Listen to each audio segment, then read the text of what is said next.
بسم اللہ الرحمن الرحیم۔ السلام علیکم۔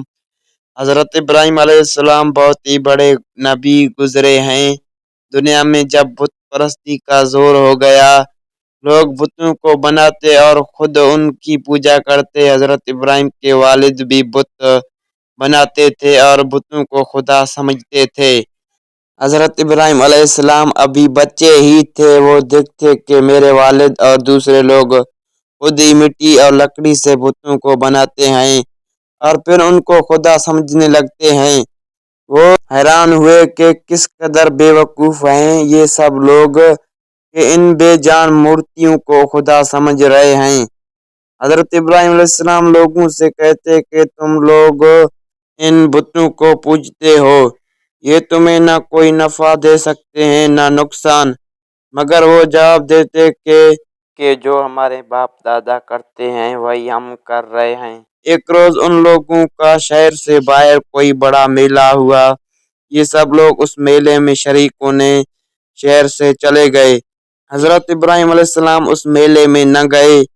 ان کے پیچھے حضرت ابراہیم علیہ السلام ملک کے بڑے بت خانے میں گئے اور وہاں کے سب بتوں کو توڑ ڈالا سوائے ایک سب سے بڑے بت کے، اور کلاڑی جس سے سب بتوں کو توڑا تھا وہ اس بڑے بت کے کاندھے پر رکھ دی، جس سے یہ معلوم ہوتا تھا کہ یہ سب اسی نے توڑے ہیں۔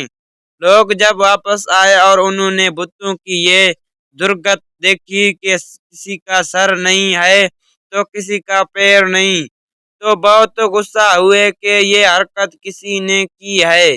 سب نے شبہ حضرت ابراہیم علیہ السلام پر کیا کہ وہیں بتوں کو برا کہتے تھے اور میلے میں بھی نہیں گئے۔ آخر ان کو بلا کر پوچھا کہ یہ بت کس نے توڑے ہیں۔ حضرت ابراہیم علیہ السلام نے جواب دیا کہ مجھ سے پوچھنے کے بجائے اپنے خداؤں سے کیوں نہیں پوچھتے جن کی تم عبادت کرتے ہو کہ ان کو کس نے توڑا ہے، وہ خود بتا دیں گے۔ ان لوگوں نے جواب دیا کہ آپ کو معلوم ہے کہ یہ بول نہیں سکتے۔ حضرت ابراہیم علیہ السلام نے کہا کہ پھر تم ایسے بیکار خداؤں کی پوجا کرتے ہو۔ حضرت ابراہیم علیہ السلام نے پھر کہا کہ دیکھو کلاڑی بڑے بت کے کاندھے پر رکھی ہے، یہ کام اسی کا معلوم ہوتا ہے، اس سے پوچھو۔ یہ لوگ بہت ناراض ہوئے اور ان کے باپ آزر سے شکایت کی کہ تمہارا بیٹا ایسی حرکت کر رہا ہے، اس کو سمجھا لو ورنہ اچھا نہ ہوگا۔ حضرت ابراہیم علیہ السلام نے اپنے باپ کو بھی سمجھایا اور بت پرستی سے منع کیا اور عرض کیا کہ اے باپ، میں ڈرتا ہوں کہ تم پر خدا کا کوئی عذاب نازل نہ ہو۔ اس پر ان کے باپ بہت سخت ناراض ہوئے اور کہا کہ آئندہ تو نے مجھ سے کوئی ایسی بات کہی تو میں تجھے سنسار کر دوں گا، اور کہا کہ تو میرے پاس سے ہمیشہ کے لیے چلا جا۔